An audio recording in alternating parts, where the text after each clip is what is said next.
Bienvenidos a Estudios Bíblicos Vida Nueva, el programa que te lleva a un apasionante viaje a través de las Escrituras, explorando su profundo significado y relevancia en nuestra vida cotidiana. Estos estudios bíblicos será puerta de entrada a un mundo de sabiduría espiritual, donde las verdades eternas de la Biblia se encuentran con los desafíos del mundo moderno. Sumérgete en análisis detallados de pasajes bíblicos clave para comprender su contexto histórico y espiritual. En Estudios Bíblicos Vida Nueva, estamos comprometidos con la difusión de las enseñanzas bíblicas de una manera accesible y significativa. Nuestra misión es ayudarte a comprender las Escrituras, aplicar sus lecciones en tu vida y encontrar inspiración para tu viaje espiritual. Dirige Rodolfo Vargas. Comencemos.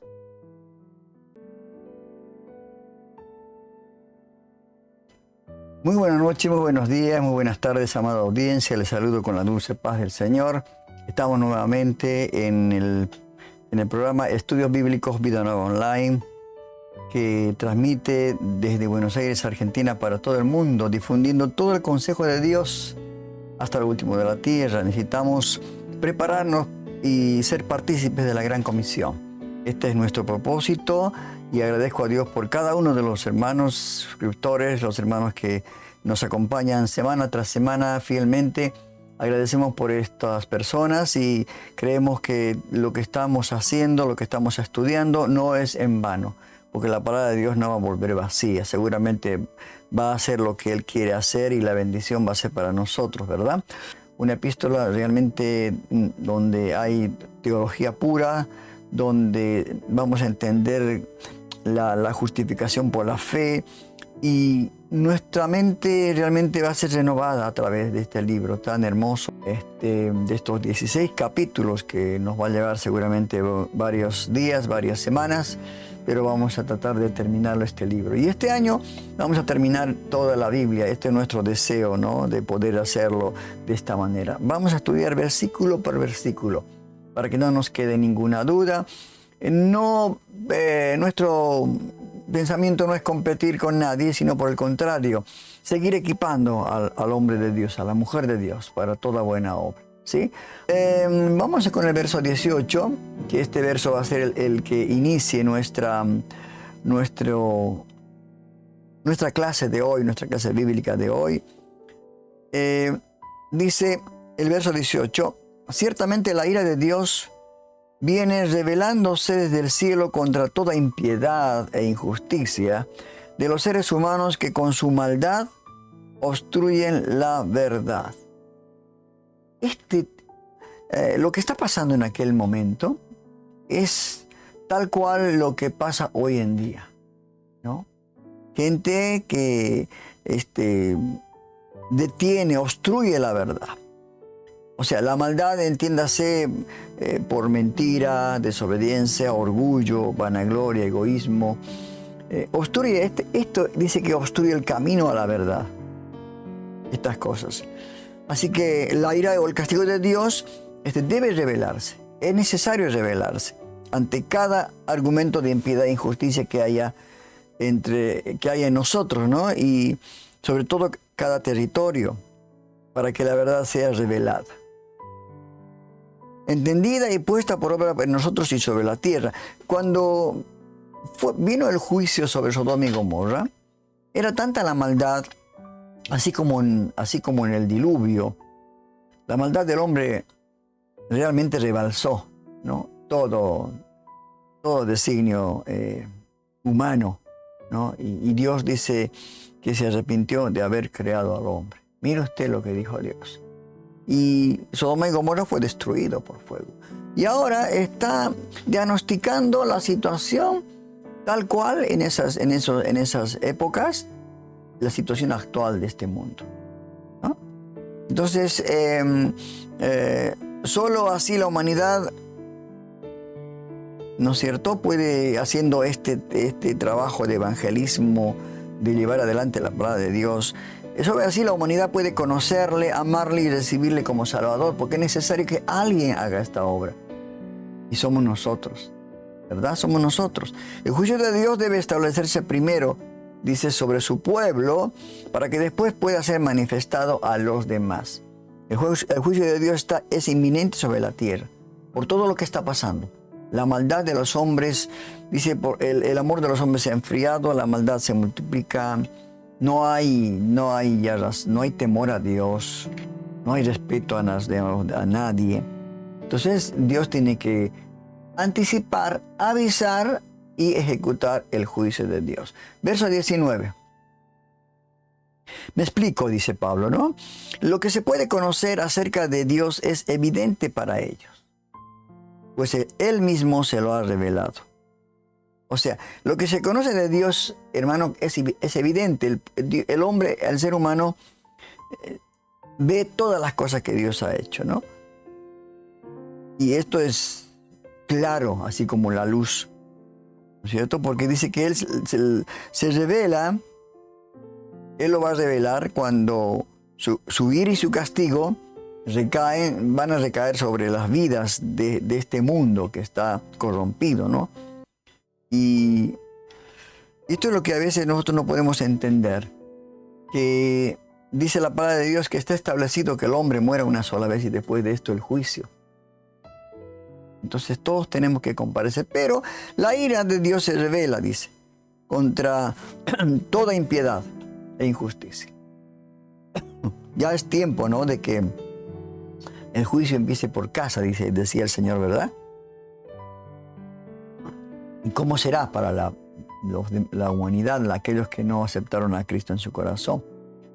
El verso 20 dice, porque desde la creación del mundo, las cualidades invisibles de Dios, es decir, su eterno poder y su naturaleza divina, se perciben claramente a través de lo que Él creó. De modo que nadie tiene excusa. No hay manera de decir, pero yo no sabía, yo no entendía. Hoy en día, hermanos queridos, con la tecnología que tenemos, el Evangelio ya está llegando hasta lo último de la tierra, ¿verdad?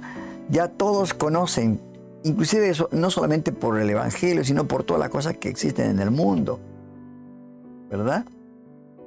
Entonces, desde la creación, las cualidades invisibles, o sea, la esencia de Dios, su poder, su naturaleza, dice, se percibe a través de la creación, ¿no? Entonces, Dios existe, aunque no lo podamos ver. ¿Cómo puede? Imagínense, yo a veces me pongo a pensar, ¿no? Semejantes océanos pueden ser contenidos en ese pedazo de tierra, ¿no?, que es el planeta Tierra, donde hay una ley de la gravedad, donde todo está realmente bien sincronizado. Las galaxias, el sistema planetario, todo esto que realmente nos muestra que hay un Dios poderoso, sobrenatural, que hizo todas las cosas. Y por eso son sustentadas, ¿no?, todas las cosas. Entonces no hay justificativo. No hay ningún justificativo para decir, no lo conozco o no sé quién es Dios. No puedo evidenciar si hay Dios o no, como algunos agnósticos lo dicen, ¿no? Y esto es lo que realmente va a venir a pasar, ¿no? No va a tener nadie excusa delante de la presencia del Señor. El verso 21. A pesar de haber conocido a Dios, si lo han conocido a Dios, no lo glorificaron como a Dios ni le dieron gracias. La característica del ser humano es esta, ¿no? Que es muy desagradecido a Dios. No le glorifican, no le dan gracias. Dice, sino que se extraviaron en sus inútiles razonamientos y se les oscureció su insensato corazón. El razonamiento es poner por confianza en la mente, exaltándolas por sobre el espíritu, ¿no? El razonamiento nos llena de argumentos, ahí está el grave problema. Pero eso, cuando hay argumentos en contra de una verdad, debemos entender que este conocimiento proviene del ser humano y no de Dios. Cuando el ser humano argumenta, trata de justificar la presencia de Dios, lo que es Dios, el creador del cielo y de la tierra. Entonces son razonamientos humanos y no son de Dios. Pues dice que su conocimiento viene sin argumentos y se revela al Espíritu. Entonces el gran problema de los cuales esto aconteció en Adán y Eva, que se extraviaron, ¿no?, al buscar el árbol del conocimiento, permitiendo que una pregunta exaltara su yo, ¿no? Y así cayeron y dejaron de glorificar a Dios y se extraviaron del camino. ¿No es cierto? El verso 22. Aunque afirmaban ser sabios, se volvieron necios. A veces uno confunde la inteligencia con la sabiduría, ¿no? Puede ser muy inteligente, de una mente brillante el ser humano en lo humano, pero si no hay sabiduría de parte de Dios, no hay la espiritualidad que requiere, entonces es realmente algo inútil. Es inútil. Y aunque una persona aparenta ser muy sabio ante los hombres, su inteligencia y conocimiento solo lo hace más necio, terco, endurece su corazón para comprender la sabiduría que proviene de Dios. El apóstol Santiago dice: pida la sabiduría, pídala a Dios, que se lo va a dar sin reproches. Porque la sabiduría proviene primeramente de lo alto, es buena, es benigna. ¿No es cierto? Esto es importante. La sabiduría, en momentos donde hay problemas, dificultades, sale realmente de estos problemas y dificultades con mansedumbre, con templanza, con los frutos del Espíritu Santo. Y esto es lo más importante, ¿verdad? El verso 23. Y cambiaron, dice, la gloria de Dios, del Dios inmortal, por imágenes que eran réplicas del hombre mortal, de las aves, de los cuadrúpedos y de los reptiles. O sea, empezaron a poner su confianza en lo que podían ver, ¿no? Porque a veces el hombre primero quiere ver y luego recién creer. Y la fe es tan distinta a ese concepto, porque dice que la fe es la convicción de lo que se espera, la evidencia de lo que se espera y la convicción de lo que no se ve. La certeza de lo que se espera y la convicción de lo que no se ve. Entonces, yo creo esto, hermanos queridos, dice que al cambiar la gloria de Dios, empezaron a poner su confianza en lo que podían ver, pues para un corazón entenebrecido, como pasa con el ser humano, cuando pone su confianza en otras cosas, le es difícil confiar. El temor lo embarga con facilidad y los argumentos surgen con facilidad como excusas. Este es el gran problema del ser humano. Le falta la confianza. Esto me hace recordar cuando les apareció Jesús después de la resurrección. Dice que estuvo en la tierra 40 días apareciéndoles a sus discípulos. Y Tomás fue muy sincero por un lado, porque no quiso creer. La verdad, le era difícil creer que Jesús hubiera resucitado hasta que Él se le apareció.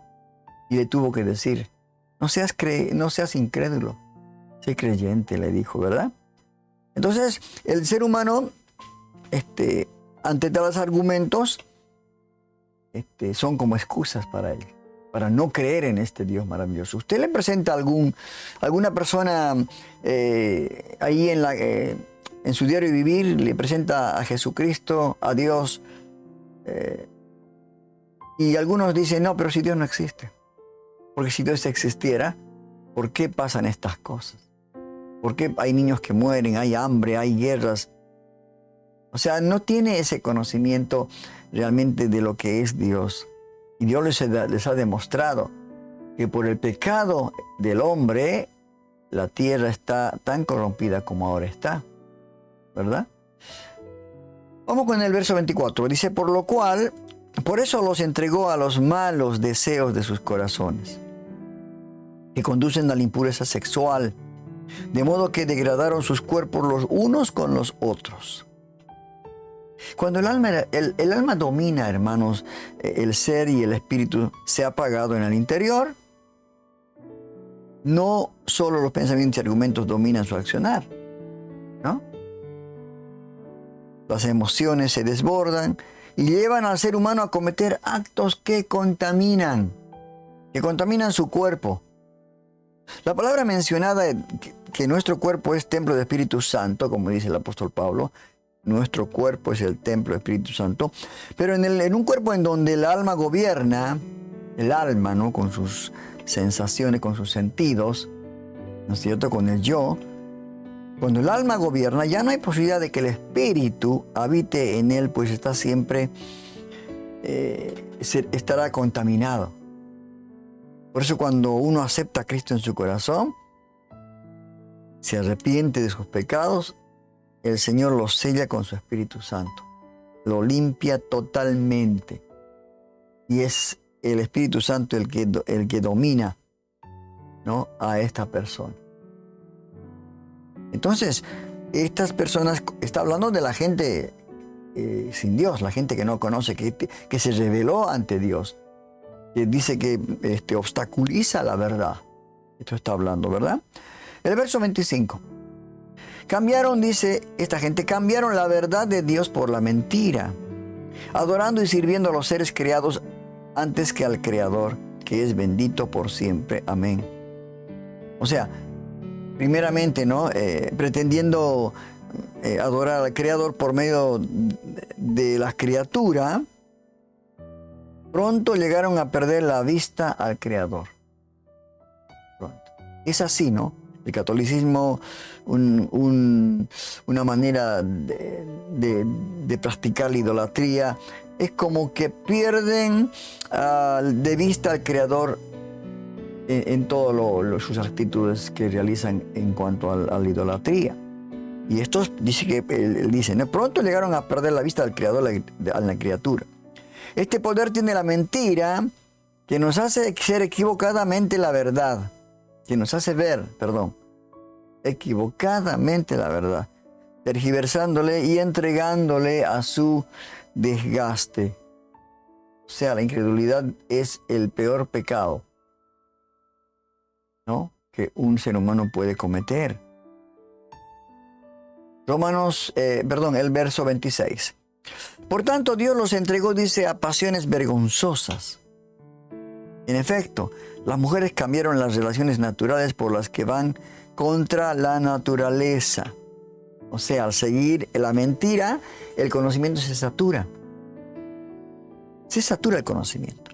Las emociones se rebasan, lo cual termina a entregarse las personas en pasiones, deseos que en otro tiempo les hubiera parecido vergonzosos, ¿no? Como el que las mujeres, dice acá, se entregan a las relaciones que van en contra de lo natural. Pues cada órgano femenino y masculino tiene una función natural, como el sexo, ¿no? Que practican hoy en día, ¿no? El sexo anal, oral, lesbianismo o bestialismo, entre otras aberraciones, ¿no? Verso 27. Asimismo, los hombres dejaron las relaciones naturales con la mujer y se encendieron en pasiones lujuriosas los unos con los otros. Hombres con hombres cometieron actos indecentes y en sí mismos recibieron el castigo que merecía su perversión. Ahora, esto no solo ocurrió con las mujeres, ¿no? Que aunque nombradas inicialmente, solo demuestra la caída de la naturaleza humana rebajada al mero dominio del alma, ¿no? La cual se entrega a sus deseos sin limitaciones ni contemplaciones. Acá ya entran los hombres. Y quizás, como dice acá, los hombres con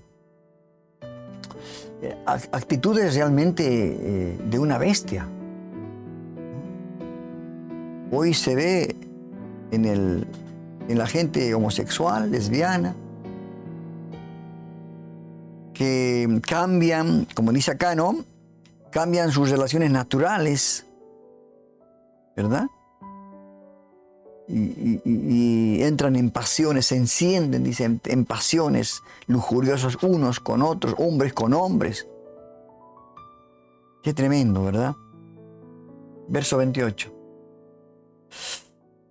Además, como estimaron que no valía la pena tomar en cuenta el conocimiento de Dios, mire usted, Él a su vez los entregó a la depravación mental.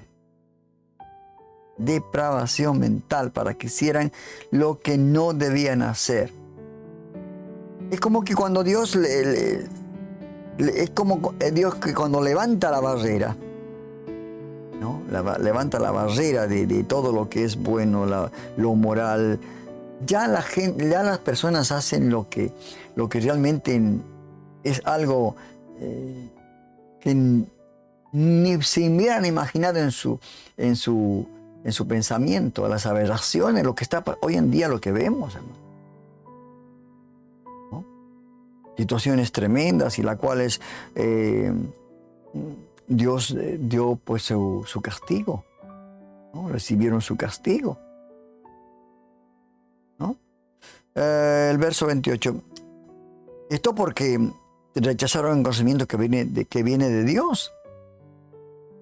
Tuvieron, dice, una mente depravada, vil, despreciable. Y no es así como piensa alguien que está en su juicio, ¿no? en su cabal juicio. Pero ¿acaso usted no se da cuenta cuando una persona está con una mente depravada, vil, y cuando mata a una persona por orgullo, ira o dolor, es como que es indiferente, no tiene culpabilidad, ¿no? Como que es algo para él normal. Son despiadados, dice la Biblia. Calificativos tremendos, ¿no? El verso 29 dice: se han llenado de toda clase de maldad. Y aquí ya empieza a mencionar todas estas obras de la carne, podríamos decir, ¿verdad? Se han llenado de toda clase de maldad, perversidad, avaricia, depravación. Están repletos de envidia, homicidios, disensiones, engaño y malicia. Son chismosos, calumniadores, enemigos de Dios, insolentes, soberbios y arrogantes. Se ingenian maldades, se rebelan contra sus padres. El verso 30. ¿No? Esto es lo real, esto es la situación en la cual vive esta sociedad, ¿verdad? Y sin Dios es algo que realmente no se puede comprender. Y la gente cuando ve, realmente se da cuenta que el juicio de Dios está cerca sobre la tierra. Por todo lo que estamos viendo, ¿verdad? Y cuando vemos a través de las Escrituras, vemos que realmente la palabra de Dios se cumple. Estas personas sin Dios son calumniadores, acá dice, ¿no? Enemigos de Dios, insolentes, soberbios, arrogantes. Se ingenian maldades y se rebelan contra sus padres. El verso 31. Son insensatos, desleales, insensibles, despiadados. Hermano querido, un hombre apartado de Dios y bajo el dominio de su alma es presa fácil para que la maldad llene su corazón. Es presa fácil, con cosas que solo ahondarán en su propia destrucción y dolor. Esto es consecuencia para la persona misma. Cada sentimiento, pensamiento de estos mencionados que hace versos más arriba, más anteriores, traen destrucción, ¿no? Estos pecados, dolor. Cada sentimiento o pensamiento de estos mencionados solo profundiza la agonía, el vacío y el sufrimiento que se catapulta hasta la muerte. Este es el gran problema, y la persona continúan en ese desenfreno. Continúa ese desenfreno. Y Dios siempre tiene misericordia. Dios está aún todavía queriendo que nadie se pierda, que todos lleguen al arrepentimiento. Pero ¿cómo puede ser si realmente, como dice en versos anteriores, si el hombre ignora a Dios, no le glorificó ni le dio gracias a Dios? El hombre no quiere saber de Dios, el hombre no quiere saber de Dios. El hombre quiere manejar su propia vida y ahí está la situación, ahí está la consecuencia. Por eso el hombre sin Dios, un hombre apartado de Dios, es presa fácil para que esta maldad, el enemigo, llene su corazón de cosas malas. Y viene el juicio de Dios sobre esta tierra. Porque Dios, dice la palabra, no puede ser burlado. Todo lo que el hombre coseche, siembre, perdón, eso también cosechará. Y por último, el verso 32 de este capítulo 1 dice: saben bien que según el justo decreto de Dios, quienes practican tales cosas merecen la muerte. Sin embargo, no solo siguen practicándolas, mire usted, sino que incluso aprueban a quienes lo practican.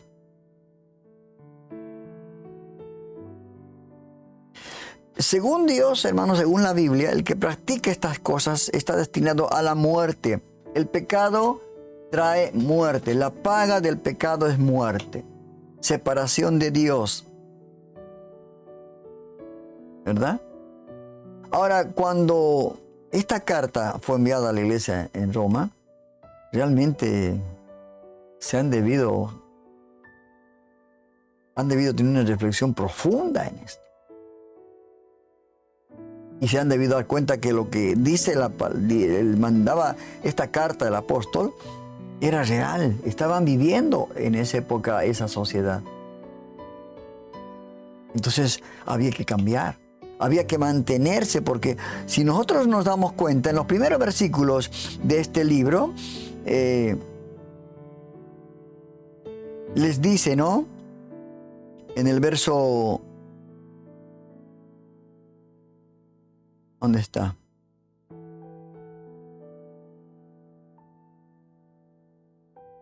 En el verso 7 y 8. En el 8 más que todo.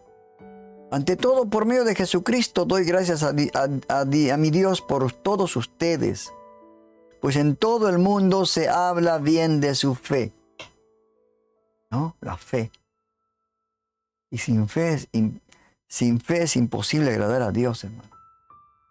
Esa misma fe hace que ellos abracen las verdades de Dios, ¿no? Y que no se aparten. Entonces, esta congregación romana glorificaba a Dios no solo en palabras, ¿no? Sino también en obras, las cuales abundaban para la gloria de Dios. Por lo cual Pablo daba gracias a Dios por esto. Entonces, él les manda esta carta para que se den cuenta de la situación que está viviendo esa sociedad y que ellos no incurran en ese error, porque ellos son hijos de Dios, no solamente judíos sino también gentiles, porque Dios no hace acepción de personas. Y Dios, cuando leemos esta palabra, cuando estudiamos este libro, también nos está haciendo como advertencia para que nosotros no incurramos en esto. Le glorifiquemos a Dios, le demos gracias a Dios. Solamente a Él alabamos y bendecimos su nombre. Entonces, dejamos que el Espíritu Santo trabaje en nuestra vida.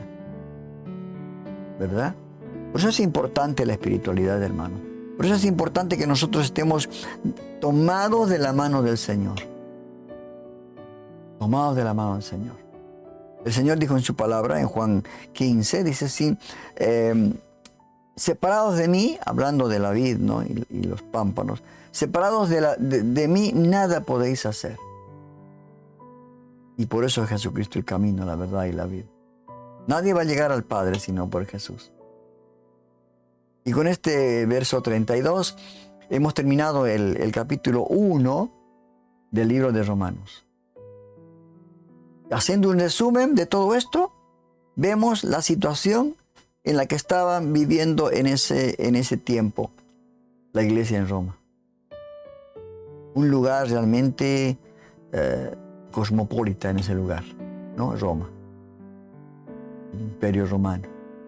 Estaba mostrándoles la situación de la cual estaba el ser humano sin Dios. No glorificándole a Dios, no renovando su mente, como decía el apóstol Pablo, sino una mente depravada. Sin Dios, el hombre es de esta manera. El hombre está plagado, ¿no?, de todos estos pecados, de todas estas obras de la carne. Así que esto que nos hace pensar que nosotros tenemos que, dice, no tomar el ejemplo de este mundo, salir de las cosas del mundo, seguir al Señor fielmente. La próxima clase estaremos con el capítulo 2. Seguramente ya ahí Pablo va a empezar a hablar ya de la doctrina, ¿no? Ya va a empezar a hablar de temas realmente muy importantes para la iglesia. Esta iglesia es privilegiada, esta iglesia. Viendo todas las cartas de Pablo a las iglesias, a los hermanos, este libro yo podría decir que es la columna vertebral del Nuevo Testamento. Así que, hermanos queridos, preparémonos y salgamos, ¿no? Escapemos del juicio de Dios, de la condenación, haciendo la voluntad de Dios, viviendo una vida en santidad. Porque sin santidad, dice la palabra de Dios, nadie verá a Dios.